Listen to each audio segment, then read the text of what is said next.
Сайн байцгаана үзэгчдээ та бүхэндээ энэ өдрийн мэндийг хүргэе. Мөн одоо бас эр зэргийн баярын мэндийг хүргье. Ингээд энэ удаагийн маань бэлгийн цэцэг нэвтрүүлгийн зочноор Монголын зохиолчдын хэвлэлийн шагналт сэтгүүлч яруу найрагч Гомбын Баатар Номгоо өргөцсөн. Танд энэ өдрийн мэндийг хүргэе. За баярлалаа.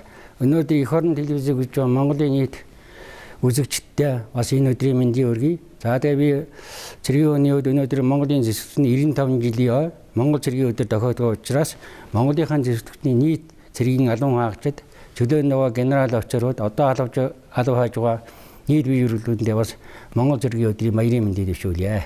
За Баатар Номгоо хувьд уран бүтээлчээс гадна бол цэргийн хүн шүү дээ, тийм ээ. Өнөөдөр бас цэргийн дэд турандаа хүн, дээрээс нь удамд амьдсан армийн хүн.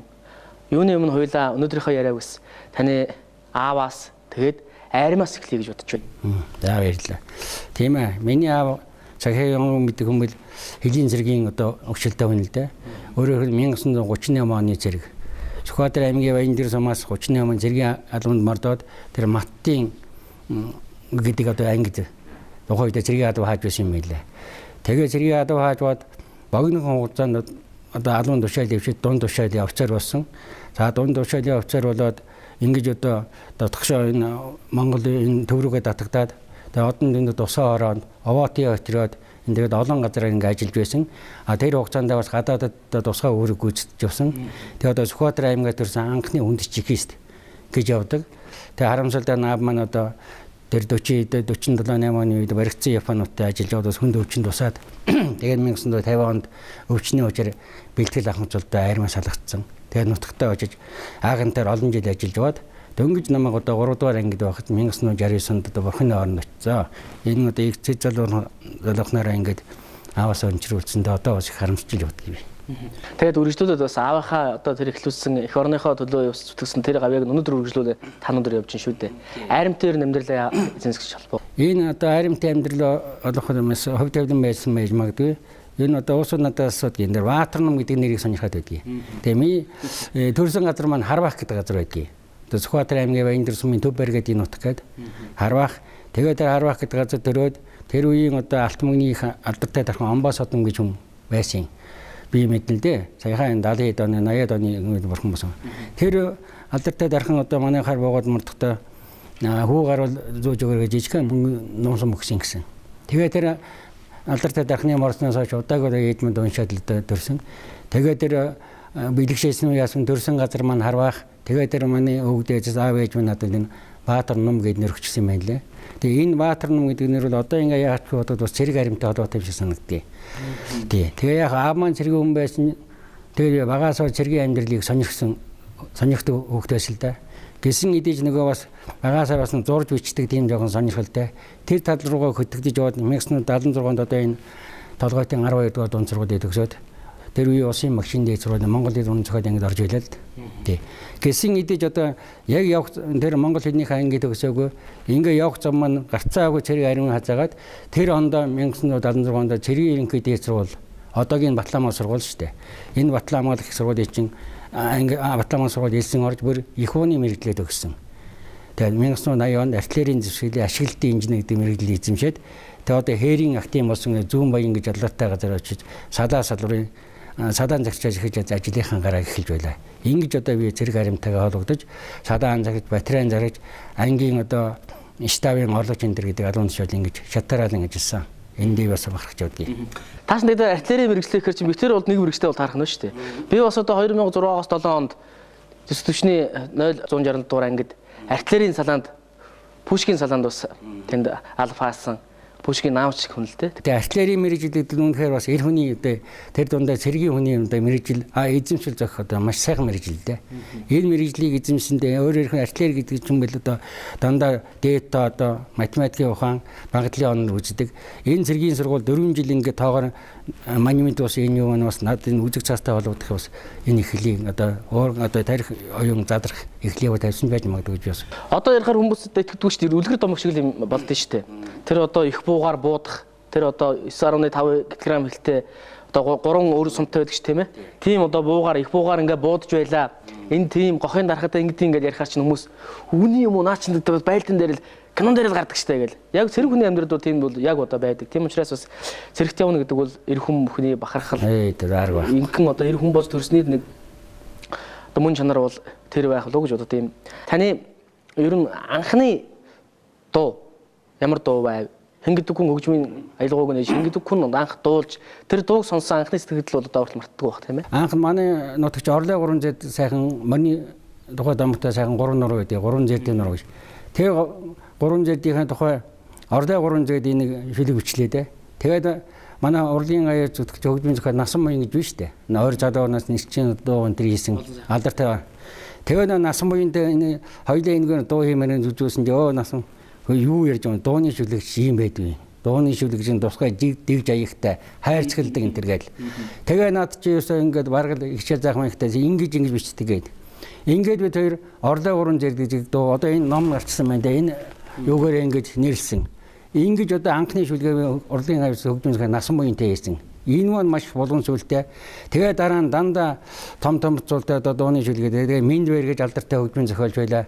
Мас Урлын аяс энэ үгэнтэй за тэгээд Баттөмөр Чулуун хөө манай ардын дүч Мяа Сарангой Хаян Хэрваа багш Алтан Туулоош олон хүнтэй одоо энэ тэр 100 гаруй дууны шүлэгчтэй байна л да. Цэрэг горон хайр сэтгэл хүүхдийн сэдвтэй их орны сэдвтэй гэдэг юм уу. Ингэж одоо дууны шүлэг одоо бичих анхны их сурыг манай Насан буян маань тавьж өгсөн юм аа. Ээж одоо их хуучин учраас юу анх нь юу 2-3 онд Иракийн нэгдүгээр ээлжинд манай Монгол зэрэг анх явлаа шүү дээ. Тэгээ тэр Монгол зэргүүдээр анх удаа дайны талбар руу явж байдгийн тэр бодоод байсан би уран бүтээлч хүний тэр үед би жанжистаа төвлийн төлөө төвжсэн. Нэг дуу хичмээ сандаар ингээ гэгэлзээл.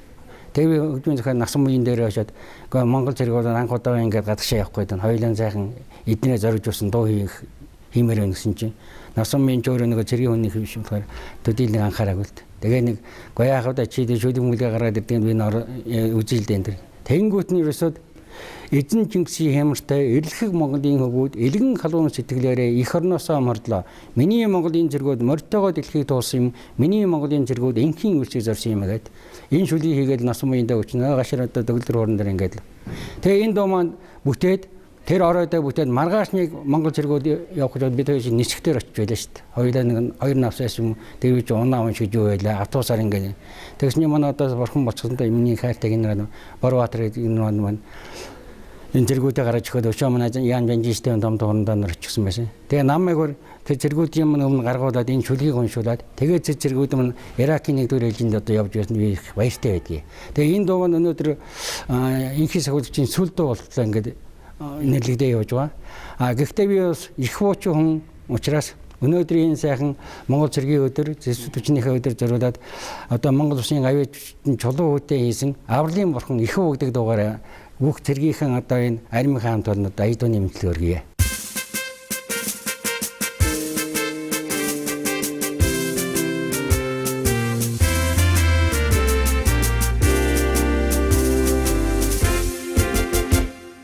Эзэн Чингисийн хэмарахад тэрхэг Монголын хөвгүүд эдгэр халуун сэтгэлээрээ их орноосоо мордсон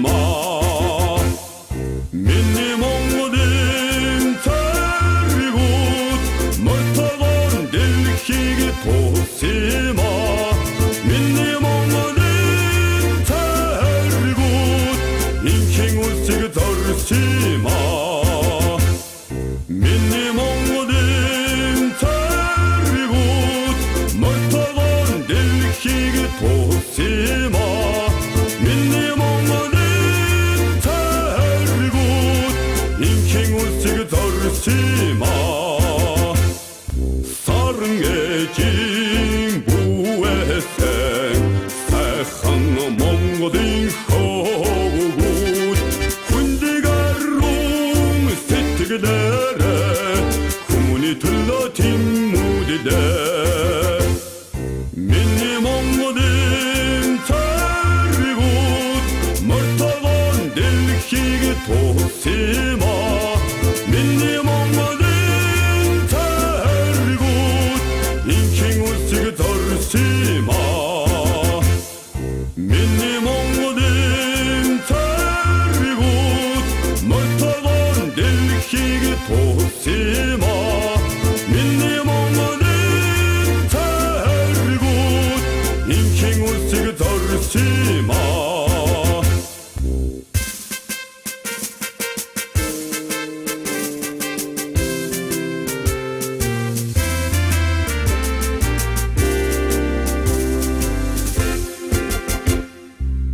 улсыг тэнгэрийн заяатай эмгийн Монголын хөвгүүд албатрсан сэтгэлээрээ тэвдэн хид дурлалаа миний Монголын царигууд мартаган дэлхийг тусимаа миний Монголын царигууд инхийн улсыг зорсимаа миний Монголын царигууд мартаган дэлхийг тусимаа миний Монголын царигууд инхийн улсыг зорсимаа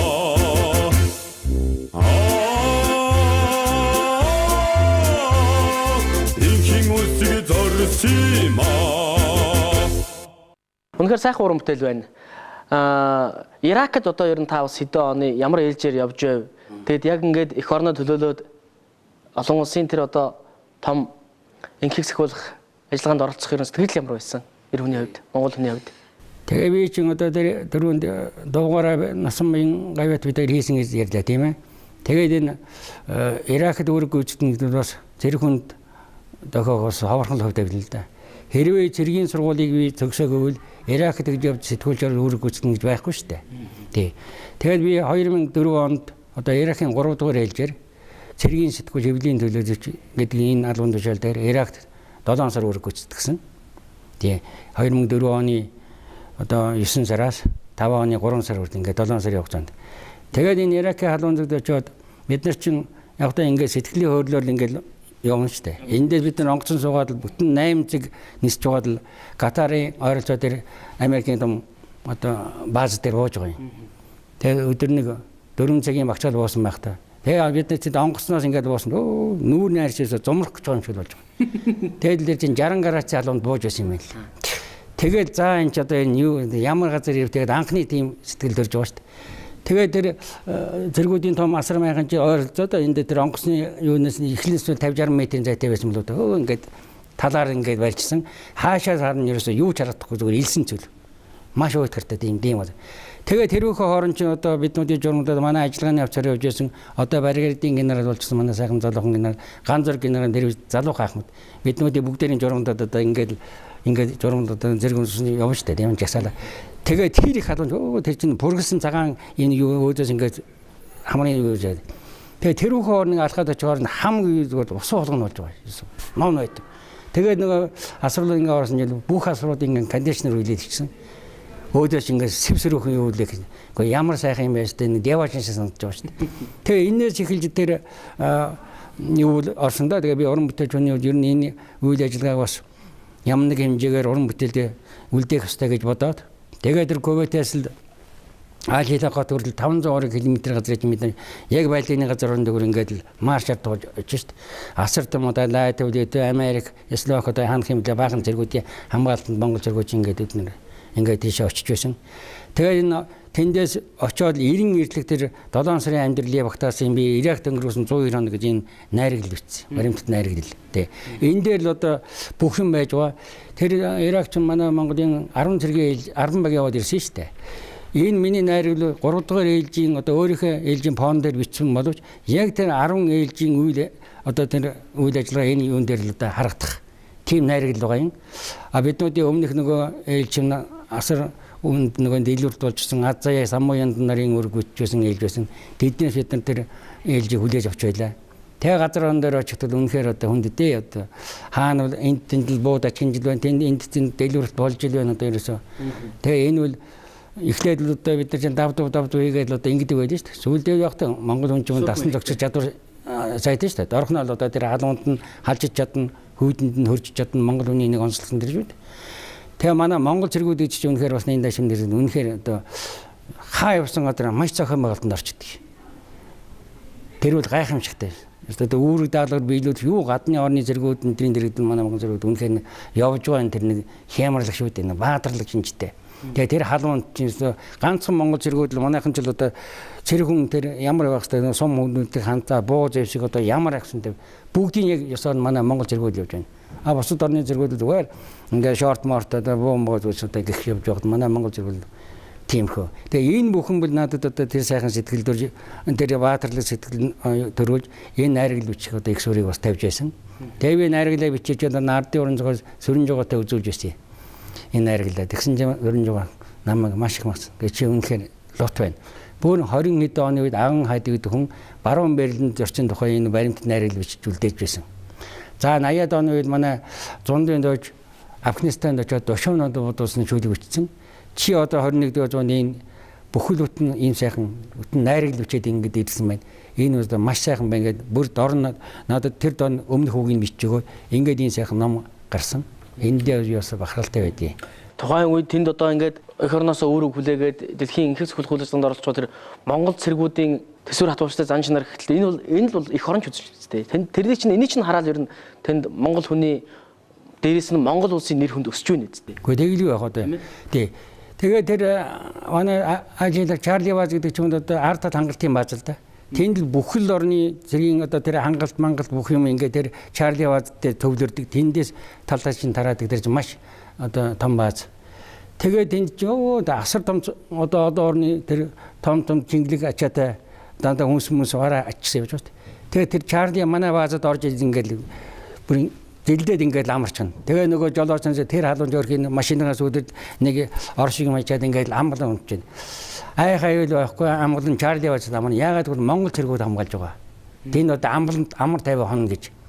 Тэгээд тэр Чарли баазыг тэр олон баазуудыг зорж яваа тэр том мачаатай машинууд чинь заавал Чарли бааз дээрж амраад өглөө тэгээд нүсэр цугаанууч ингээд хаалаар гараад явж шít. Тэр бол гайхамшигтай. Тэр бол Монгол цэргийн нэр хүндэд тийм өндөр юм байна. Тэгээд өнөөдөр Монгол цэргүүд өнөөдөр Судан, Жирлан одоо Африкийн орнуудад өөргөсөж явж шít. Сая би одоо 8 сард манай 5 дугаар ээлжийн хүлээлцэг бүрэлдэхүүнд бас сурвалгаар яваад ирлээ л дээ. Тэр өмнө Судан усад. Тэр өмнө Судан усад одоо тэр Ирак Маракийн нөхцөл тэр үнэхээр илүү хүнд байна. Халуун жижигтэй.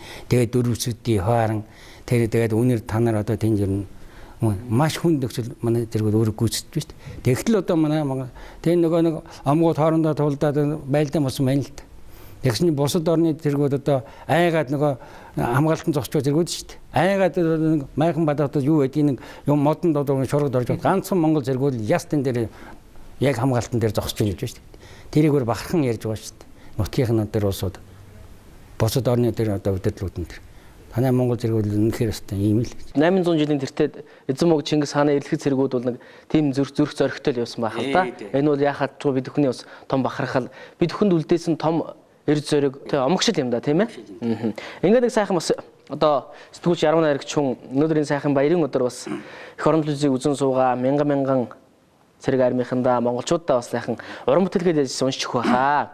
Тэгээ. Шүлгийнхэн дээжээс. Тэгээд би цэргийн баяр маань тохиож байгаа энэ сайхан өдөр бас тэр Иракт байхдаа бас бичсэн шүлгээсээ өргөчихье тийм ээ.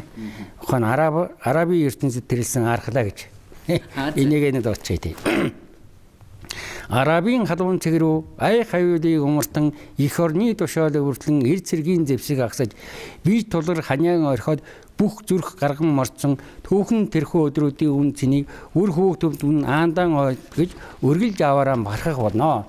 Зуугийн талд айлснаас мөн залуусын үлд үүртэд төрөлгүй өвгцэн байлдааны үүрэг даалгаврыг өөр хинтэй ч хуваалцалгүй биелүүл 60 градусын халуунын даваад гарсан болохоор чулуушиг бийтэй гэж цээж угаад илдэхгүйч цовдоос шалчиргаж өөрийгөө ч өрөөдөж болохгүй.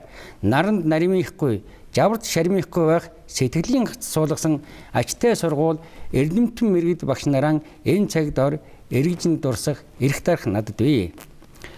Нэгэн цагт нийт даяараа цэргийн ерөнхий дээд сургууль нэр сүрээрээ алдарсан төрлөг сургуулийнхаа алтан босгонд төгсгсөн шавнарт нь мэхийн ёслоном. Цэлийс 190 хоногийн дараас нь 70 хоногт нь ханьсан шалган нэвтрүүлэх байр чамаагаан их ачаа тээвэрлэн уугчин зүтгэж яваа илчит тэрэгтэй адилтхан зөвлөдөг юм.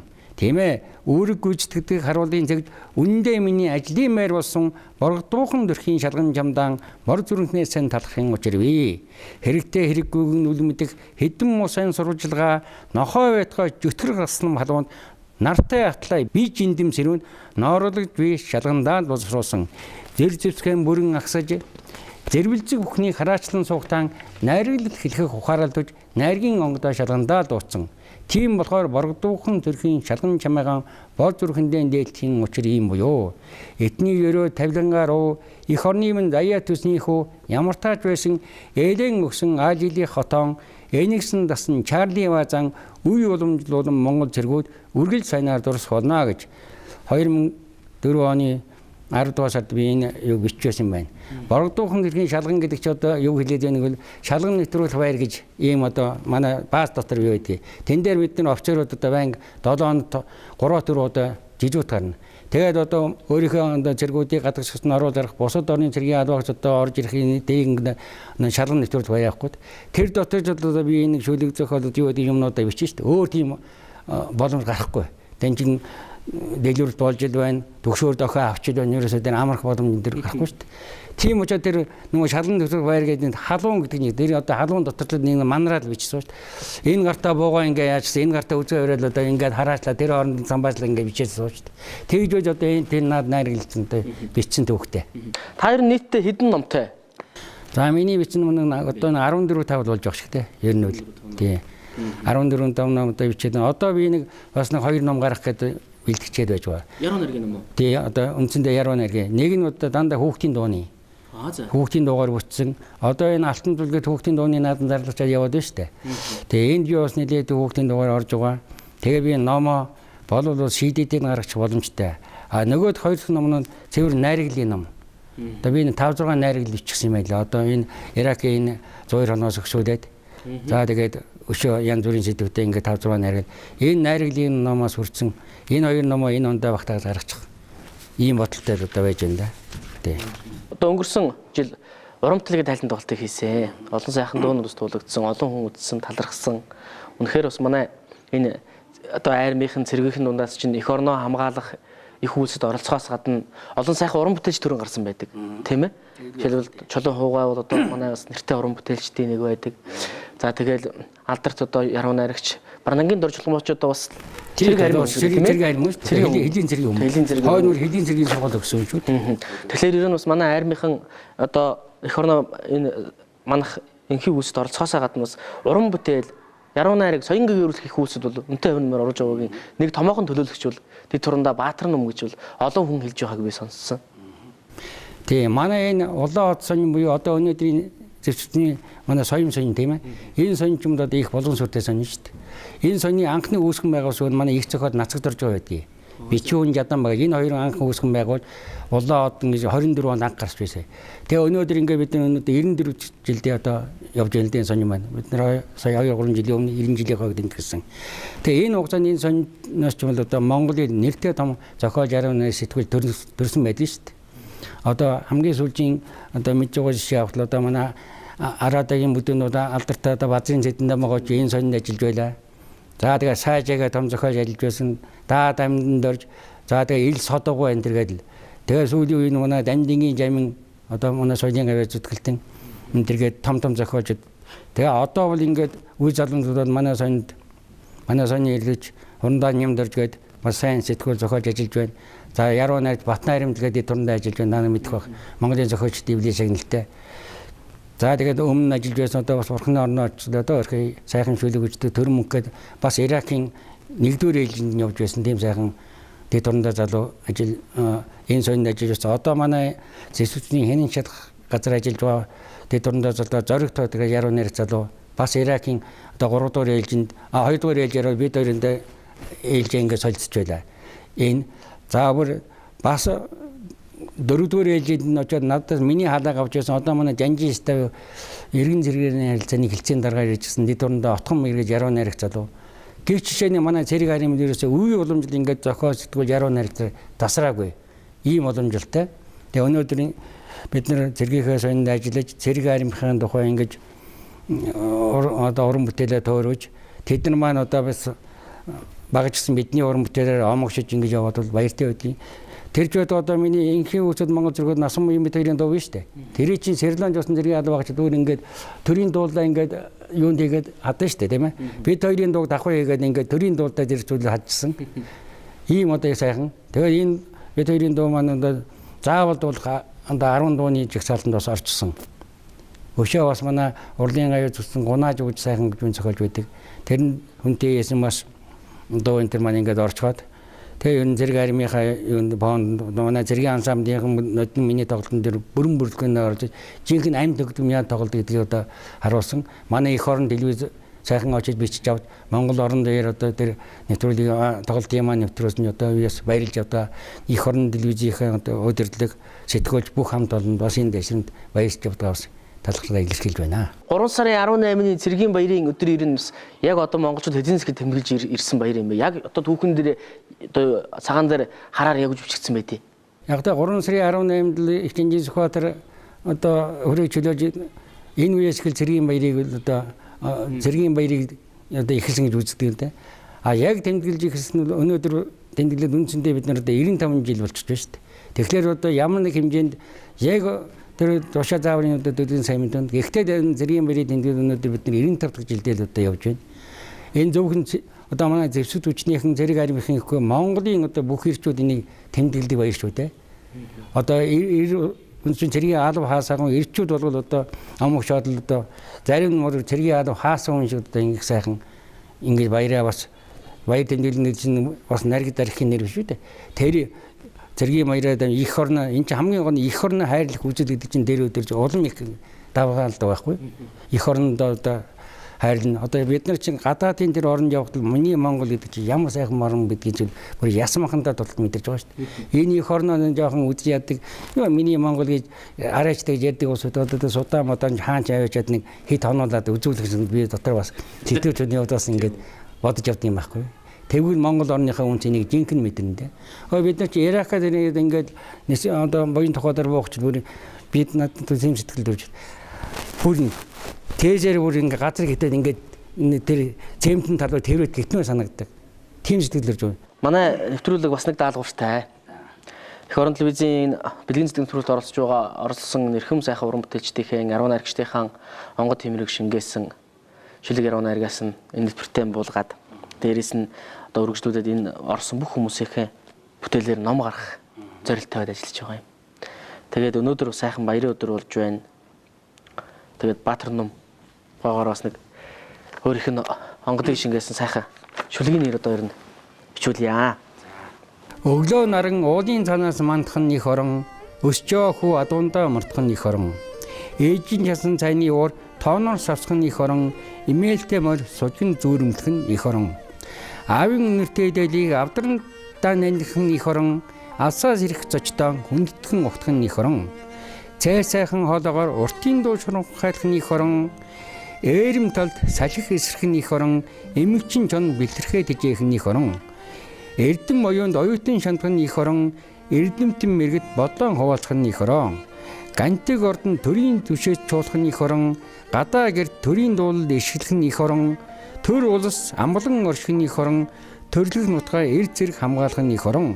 Монгол улс хөгжин дэвчих нь их орон, морин хуур ишгэлэн суурайлах нь их орон гэж. За нэг юмшгүй бодсноо яачлаа да. Морин хуур ишгэлэн суурайлах нь их орон гэж. Цэргийн амьдралаар амьдраад хажуугаар нь сэтгүүл зүгээр ажиллахад ер нь хэр их одоо ер нь хүндрэлтэй байдаг вэ? Өөрөө ингээд айрмын хүн шүү дээ. Тангар хөргсөн хүн ажиллаа хийдэг. Хажуугаар нь давхар ингээд уран бүтээл ингээд хийгээ явахд бол бас уран бүтээлч нэлээд бас цаг зав шаарддаг ажил шүү дээ. Яг энэ үл ээж одоо цэргийн сургуулиуд төгсчихсэн бидний юу чинь 4 жил казармын амьдралаар амьдрдаг байлаа шүү дээ. Тий. Ер нь би яг нөө дөрөнд цэрэг явах нэг ууртай гэдэг чинь би 1-р ангиас 8-р ангиа төгсөд сумын дотор баринд ингээ 8 жил амьдэрсэн. За тэгээ дараа нь хотод ирээд хотын 12 дугаар сургуулийн төгсөөд 2 жил ахында амьдраад дараа нь 76 цэргийн сургуулиуд 4 жил казармын амьдралаар амьдэрсэн. Тэгээ энэ үл одоо би казармын амьдралаар 12 жил явсан байхгүй да. Тийм учраас одоо багаасаа одоо өөрөөр хэлбэл бие даанч гэдэг юм уу тийм юм суралцсан учраас одоо энэ цэрэг аримтайгаа ингээ хамтаа яваад энэ бас өөрийнхөө чадан ядын хийж бүтээлүүрийг энийг надад нэг хүндрэл байдгүй. Харин ч одоо эндээс их омгошиж эндээс их эрч хүч авч ер нь цэргийн газар гэдэг чинь хямартай шүү дээ. Тий. Цэргийн анги салбар дээр очно гэдэг чинь би бол одоо сон дээр авшиж цэрэггүй анги шүнжихгүй урхантай адилаа гэж. Одоо энэ яг очод манай зэргийн ангиуч мэрэгжлийн ангиуд гэдэг л одоо дандаа ахлагч нар болчихлоо шүү дээ. Яг энэ хэдэн бор зэрэгтэй анги тий хэдэн бор зэрэг хээрийн салхи шиг юм бол хэдэн бор зэрэгүүд үнгээд манай жолоогийн гойд байдаг шүү дээ. Тэрийн шиг одоо зэрэгтэй анги надад их гоё харагдгийг. Та 2016 онд намайг Өмнөгов аймгийн 167 дугаар ангид цэргийн ангид байлдагч байхад бас ирж байсан. Тэгэхэд тухайн үед бас 67 доор ирж байхад ямар сэтгэл төрж вэ? Гэхдээ сайхан шүү дээ тэр чинь. 67 чи идэл одоо зэрэгтэй анги бужгийн шүү дээ. Зэрэг дайчин сайхан дуугаа дуудаад энэ хаалууд энэ хангинсан зангинсан дуудаад за тэгэл тэр ангийн дэг журам мурам одоо захирал зохион байгуулалт юу байдیں тэр сайхан өнгөтэй өтөө байх энэ чинь дандаа зэрэгээс шалтгаална шүү дээ. Ингээд энэ сайхан өдөр Монгол цэргийнхаа баярын өдөр дэд хурандаа Монголын зохиолчдын эвлийн шагналт сэтгүүч Баатар Намбугатайгаа ингээд армийн тухай, эх орныхоо тухай, шүлэг найргийн тухай яриа цугад сайхан байлаа. Ингээд нэвтрүүлэг манаас энэ түрээд өндөрлөж байна. За баярлалаа. Тэгээд түрүүнд би бас зэрэг харимта баярын мэдлэгээ дэвжүүлж тэгсэн. Одоо дахиад энэ сайхан төгсгөлд манай эх орон телевизэл үнэхээр сайхан телевиз ээ. Би бас эх орон телевизээрээ бас нэг бос удаа орчихлоо шүү. Өмнө нь миний дууны уран бүтээлийн талаараа манай алдартай одоо соёлын зүтгэлтэн соёлын ажигласан буян шиг ихч манаас надад зөв ярилцлага хийж байсан. За өнөөдөр ингээд энэ сайхан дүүтэйгээ бас утга зохиолын төлөө зүрхтэй бас зохиол ярууны дүүтэйгээ энэ сайхан ярилцлага хийж ингэж гаргаж байгаа баяртай байна. Эх орон телевизэн дандаа энэ сайхан эх орны сэдвтэй дуу шүлэг ер нь л энийг явуулт энэ маш сайхан. Энэгээр л хүмүүс ч юм л одоо өнөөдрийн залуучууд омогшиж тэр сайхан дуу харж тэр сайхан ярилцлага одоо юу гэдгийг энийг харж омогшиж үнэхээр одоо явдаг учраас эх орон телевизэн энэ сайхан галаа цааш нь өшөө их өрдөж өшөө их бадраж аваарай гэж ерөөлийг одоо энэ зэвсүүд үжнийхээ ойн баярын өдөр та бүхэндээ дахин өргөн дэвшүүлье. Ингээ баярлалаа. За баярлалаа. За баярлалаа. Үзэгчдээ эх орон телевизийн бэлгийн цэцэг нэвтрүүлгийн энэ удаагийн дугаар өндөрлөж байна. Дугаарын зочноор Монголын зохиолчдын эвлийн шагналт сэтгүүлч яруу найрагч дэд хурандаа Гомбын Баатар ном оролцлоо. Ингээд дараагийн дугаар хүртэл түр баяртай үзэгчдээ.